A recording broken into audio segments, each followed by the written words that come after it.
You're listening to the Monday Night Community Show with Daniel on BRFM. This is the Daniel Monday Night Community Show on demand through YouTube. Thank you very much for choosing to listen to us through this method.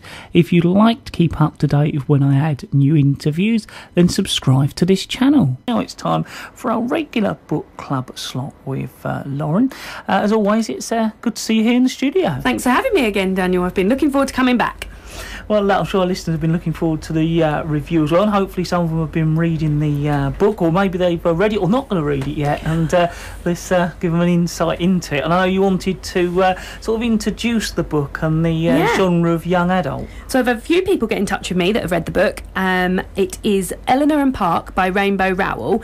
So this came about that I wanted to read it because it is a young adult book, and young adult is a genre that I really enjoy reading. I find it very easy to read. I'd recommend it to people who are looking to get back into reading, and it's a really popular genre at the moment. It sort of became popular through probably the leading young adult author I can think of is John Green, who wrote The Fault in Our Stars. That has been made into a film, and quite often the young adult books are then made into films. He's written another one called Paper Towns, which is just about to be made into a film. And this book had come my way by somebody saying, if you like John Green, then you will like this book. So that's how I came about it, and I just thought it would be good to give everyone a chance to read a bit of young adult and see what they thought of it. We're covering this month's book, which is Eleanor and Park. And Eleanor says that she and Park are too young for true love. But do you believe that? And do you think Eleanor believes that as well? That is a very good question, Daniel. So the book is about two people, Eleanor and Park, two youngsters who are in high school in the 80s in America, who are very different, come from very different backgrounds. Eleanor's from not a very loving family. She's got an awful stepdad, and Park is from a really, really loving family. His mum and dad are very much in love, and they meet on the bus, and to begin with they're not keen on each other, and then they sort of slowly fall into in love with each other. And as you said in the question, like, Eleanor thinks that she and Park are too young for true love.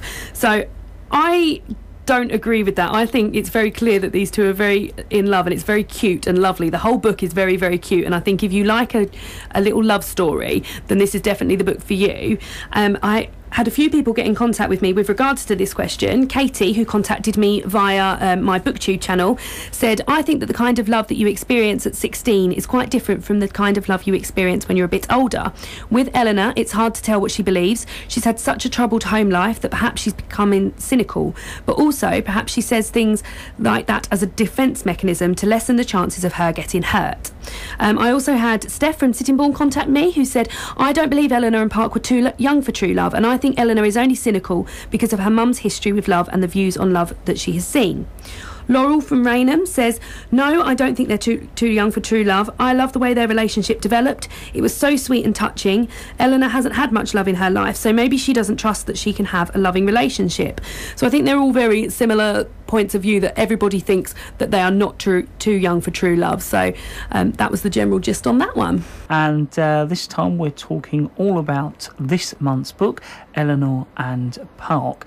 And I was wondering, how would Eleanor and Park's relationship be different in modern times? How would mobile phones and a digital music situation? So as I said before, the book is set in America in the 80s, so they had no access to any social media or mobile phones. And there's actually a part in the book where Eleanor goes to babysit her father's new child, and she has access to a landline phone and is so excited about this and is able to ring Park, and they spend the night on the phone chatting, which I just don't think happens anymore because everyone's so attached to their phone. So I think if their relationship was in the modern day, this book would be a completely different book. They really value that time they get to spend together on the bus, when they're on the phone that one time, and a lot of people who contacted me said the same. So Steph from Sittingbourne said the internet would definitely change their relationship.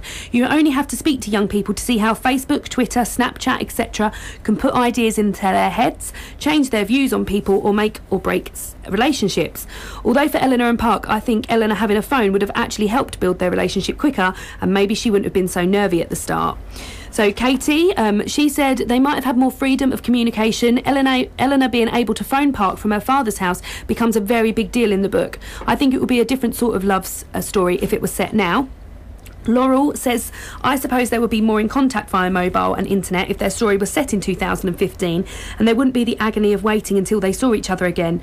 But I think that made their longing for each other more poignant and sweet. And I think that's correct. I agree with Laurel there, because I think that the fact that they had to value their time together so much, it was so precious to them, because they didn't get to sit at home with a mobile on the end of their hand all night texting each other, was how they fell in love so deeply. So I really do think it would have been a completely different story had it been set in modern times.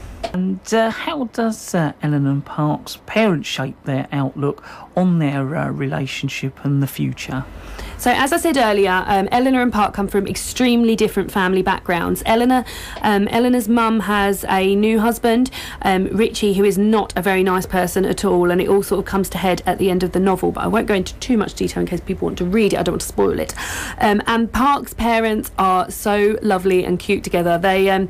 So Park's father was in the army, and he went out to fight in Korea and met Park's mum there, and they fell in love, and they've been together ever since, and it's very clear in their relationship they're quite physical with each other and would show how much they love each other.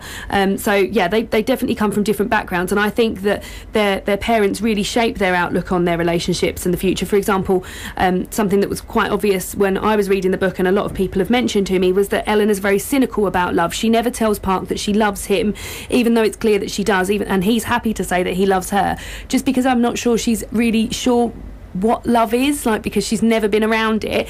So just going over the comments that I got from people, Laurel said that Eleanor's parents have made her so cynical and withdrawn. Her mother is weak, her father just abandons her, and her stepfather is a monster, so it's no wonder she's like that. Park's parents seem to have a really loving relationship, and I like the way they lived next door to his grandparents and all got on well. It was totally the opposite of Eleanor's family. Katie said, I think Park is more optimistic about the future. He's maybe more willing to let himself believe in true love than she is. For example, he says I love you and she doesn't say it back, even though he knows she does. Eleanor has only really witnessed love that's either temporary or damaging. Steph has said that Park is obviously very lucky to have such a set of role model parents. They show Park that love is worth fighting for. Eleanor is reserved and rejects the idea because of her mum suffering the way she does, and I wonder if she doesn't let him in because she sees it as a kind of normality. And lastly, Kate said that Park's parents seem to have a very normal relationship.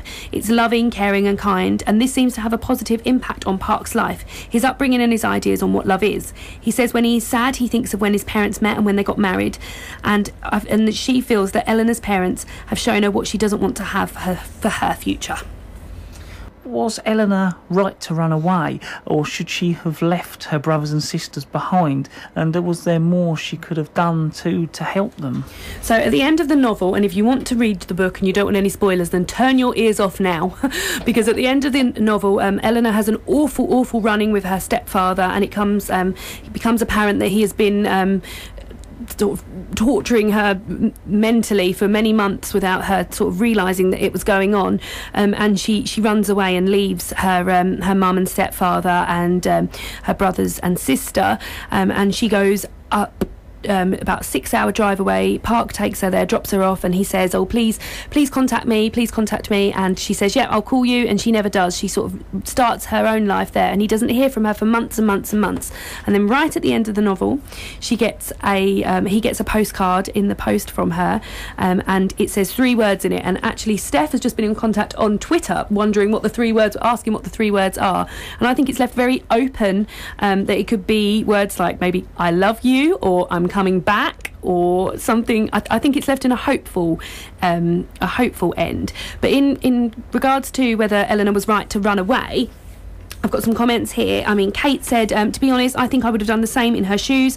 However, I do feel she should have tried to get her brothers and sisters out. Maybe once arriving at her uncle's house, she could have somehow tried to get them out by calling the police or a counsellor in school. She obviously could see the effect Richie was having on them, and I do feel she could have done more to help them escape too. But I definitely think she did the right thing by escaping. Laurel said, I think she had to save herself first in order to be able to help her brothers and sisters. She couldn't have taken them all with her straight away. And Steph said, if I was Eleanor, I would have run away, especially with the seriousness of the situation and knowing that she had a loving family elsewhere. She had no choice but to leave the others. So in general, everyone's sort of agreeing that they would have done the same thing.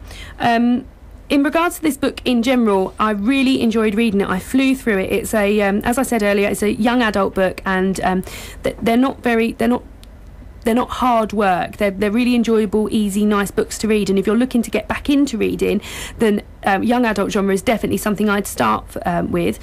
Just in terms of if you enjoyed this book, then I've got a list here of other books that I would recommend. Rainbow Rowell wrote Eleanor and Park. I've also read a few more by her. My favourite being Attachments, which is more of an adult fiction book, which is about, again, set not in this time. It's set in 1999 when the millennium is just coming round, and it's about two work colleagues, two friends at work who are emailing each other, and they have somebody who looks in on their emails, and he ends up falling in love with one of these girls, and that's really funny. It's got some great 90s references, so if you enjoyed that, if you enjoyed Eleanor and Park, then you definitely enjoy another Rainbow Rowell book. In terms of other authors, John Green, who I feel like I go on about constantly, he wrote The Fault in Our Stars, which is a great book, and also Looking for Alaska, which is one that I'm reading at the moment that I'm really enjoying, and I'm finding it similar in ways to Eleanor and Park, so that's definitely one I'd recommend. And finally, David Levithan, he is another young adult author who has written a book called Everyday that I really, really enjoyed, and again, it was a very easy read. So they're just the books that I would recommend. If you liked this Eleanor and Park, and if you want to read more young adult, then they're just some places that you could start. I thought one thing that we could briefly talk about is your BookTube channel, and I was hoping you could let our listeners know a little bit about that. And I know you've recently been doing a book each day, I think. I have been. So I've got a BookTube channel, which is, you can reach it on www.youtube.com/Lauren and the Books. And I tend to do a weekly video about what I've been reading, what I'm going to read in the future. I do a few sort of like book tags that are going around the BookTube community. So I've done a Harry Potter book tag. I've done a book tag about memories, the time and place book tag. So what books remind you of the time when you read them, and one that I've got coming up that I'm going to be doing is a book tag called Bookish Beginnings. So I'm going to be talking about the first ever books that I read when I was a child, first ever classic books I read, etc.